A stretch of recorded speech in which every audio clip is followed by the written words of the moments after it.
चिट्ठा में आज सबसे पहले बात करेंगे ज़ेलेंस्की के एक ऐसे वार की जिसके बाद ये कहा जा रहा है कि क्या पुतिन को छूकर निकल गई मौत। दरअसल ज़ेलेंस्की ने मॉस्को को टारगेट बनाया। ज़ेलेंस्की ने मॉस्को पर हमला भी किया, लेकिन हमले के बाद ज़ेलेंस्की को बचाने की नौबत क्यों आ गई है? कैसे यूक्रेन के ड्रोन कमांडर की एक गलती ने ज़ेलेंस्की को अपनी जान बचाने पर मजबूर कर दिया है? इस स्पेशल रिपोर्ट में पुतिन का अगला टारगेट आपको हैरान कर देगा। देखिए।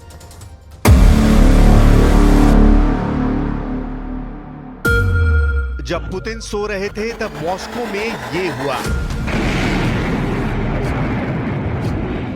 इस धमाके पर ज़ेलेंस्की के नए ऑर्डर की छाप लगी हुई है। इस धमाके में पुतिन को फिर से बेइज्जत करने वाला इरादा नजर आ रहा है। क्या ये धमाका रूस और नेटो के बीच सीधे युद्ध की शुरुआत कर सकता है? क्या ये धमाका पुतिन और बाइडेन के बीच सीधी टक्कर की वजह बन सकता है? हमला सुबह 4 बजे के करीब हुआ। देखिए बिल्डिंग का क्या हाल हुआ है। ये मॉस्को रीजन का रेमेंस्कोय इलाका है और यहां तक पहुंच गया ज़ेलेंस्की का किलर ड्रोन।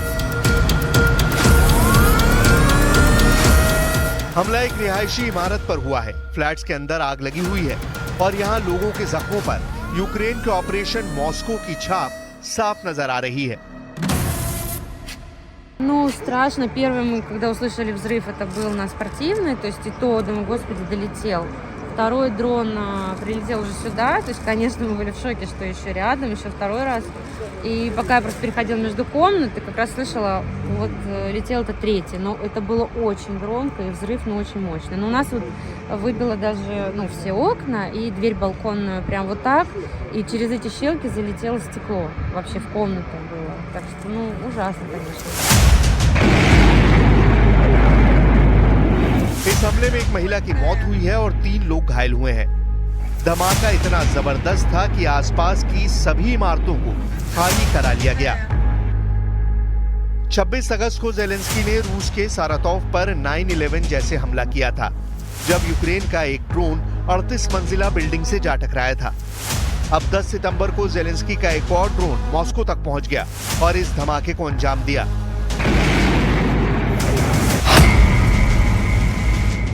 कीव से मॉस्को की दूरी करीब 800 किलोमीटर है, यानी साफ है कि ज़ेलेंस्की के ड्रोन ने 800 किलोमीटर की उड़ान भरकर पुतिन की राजधानी पर हमला किया है। यह ऐसा फासला है जिसके लिए ज़ेलेंस्की के पास लॉन्ग रेंज ड्रोन है। मॉस्को में रिहायशी इमारत में धमाके की दहशत सुबह भी देखी जा सकती है। बिल्डिंग का हाल देखिए और ज़ेलेंस्की के ड्रोन की पावर को समझिए।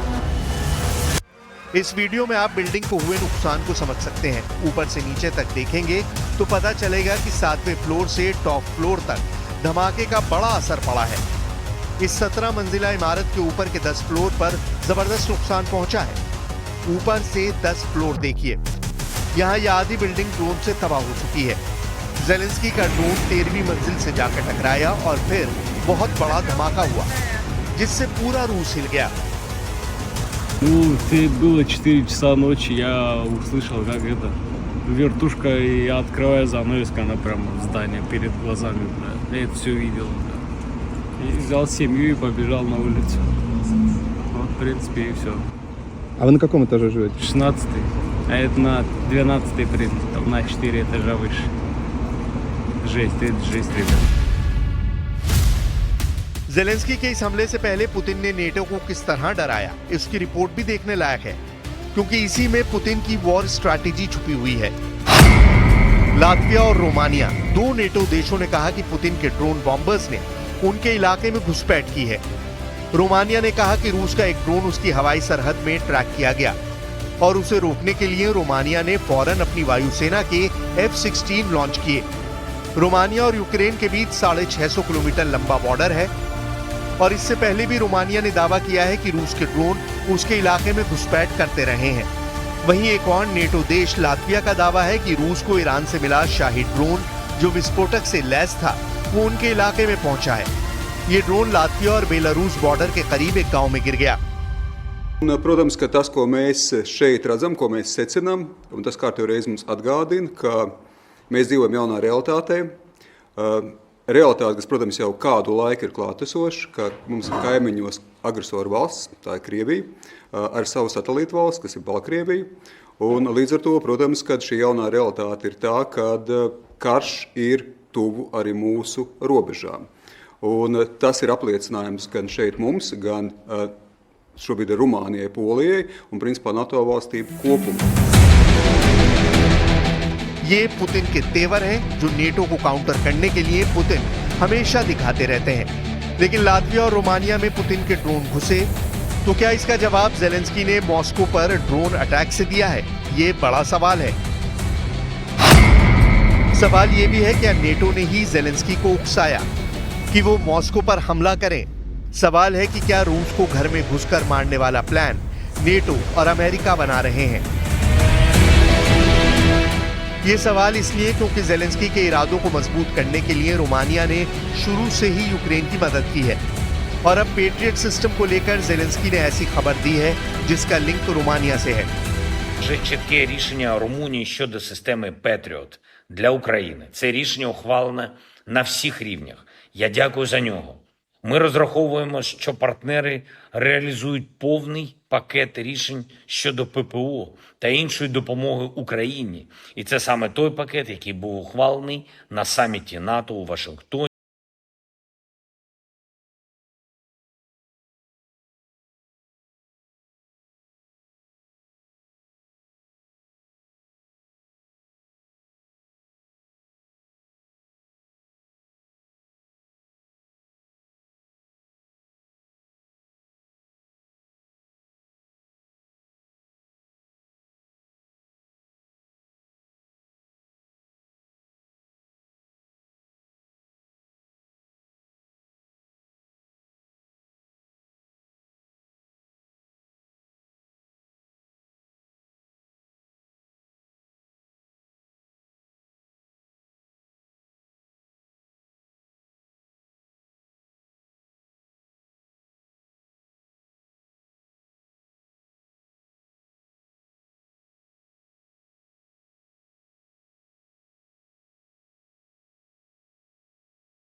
ट्रैक न कर पाए। लातविया ने ईरान के शाही ड्रोन का जिक्र करके बता दिया है कि अब पुतिन बड़ी चुनौती बनते जा रहे हैं। Zemu lidojošus un maza izmēra dronus ir grūti redzēt, neskatoties uz šo izaicinājumu. Bruņotie spēki nepārtraukti monitorēja situāciju un darbojās atbilstoši noteiktajām procedūrām. Un otra lieta, ko es gribēju pateikt, ka atbilstoši šim incidentam bruņotie spēki ir veikuši arī attiecīgos pasākumus un arī pierobežas rajonā ir nosūtījuši jau pastiprināt vienības, lai tādā veidā vēl pastiprinātu vēl vairāk šo pretgaisa spējas reaģēšanu. रूस में लगी ऐसी आग गवाही दे रही है कि Zelensky अब रूस को घर में घुसकर मार रहे हैं। यह ऐसी आग है जो कई दिन तक भड़कती रही और इस आग में पुतिन का रौब, पुतिन का रुतबा और पुतिन की इंटरनेशनल प्रतिष्ठा को जलाने की कोशिश हुई है। ज़ेलेंस्की दावा कर रहे हैं कि इस आग ने रूस की इज्जत मिट्टी में मिला दी है। इससे पहले दिसंबर 2022 में भी ज़ेलेंस्की ने सारातोव पर हमला किया था। यह अटैक एक सीसीटीवी में भी रिकॉर्ड हुआ और उसकी धमक पूरी दुनिया में महसूस की गई।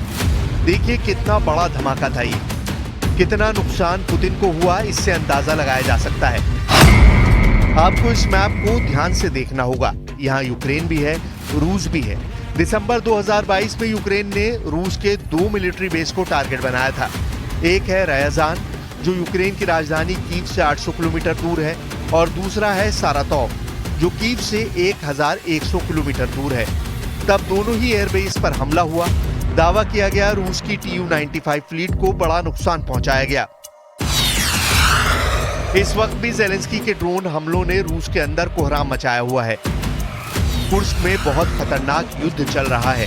पुतिन और ज़ेलेंस्की की सेना पॉइंट ब्लैंक रेंज पर जंग लड़ रही है। रूस का दावा है कि उसने यूक्रेन के अब तक 2000 से ज्यादा सैनिकों को मार गिराया है, और अब उसकी पूरी फोर्स की सप्लाई लाइन काटने के साथ रूस का फोकस ज़ेलेंस्की को बड़े जाल में फंसाने पर है, ताकि यूक्रेन बिना शर्त के रूस के सामने सरेंडर कर दे। इसलिए सवाल है कि क्या रूस के कुर्स्क में घुसकर ज़ेलेंस्की ने बहुत बड़ी गलती कर दी है? क्या कुर्स्क में हमला करके ज़ेलेंस्की ने खुद को रूस के मकड़जाल में फंसा लिया है? क्या कुर्स्क पुतिन का ऐसा जाल है जिसमें वो अपने दुश्मन को फंसाकर उसका दम घोट देते हैं? क्या रूस के मकड़जाल में फंसकर अब यूक्रेन की सेना को मौत के घाट उतार दिया जाएगा? और इसलिए कहा जा रहा है कि ज़ेलेंस्की के लिए अब घर वापसी के सारे रास्ते बंद हो चुके हैं।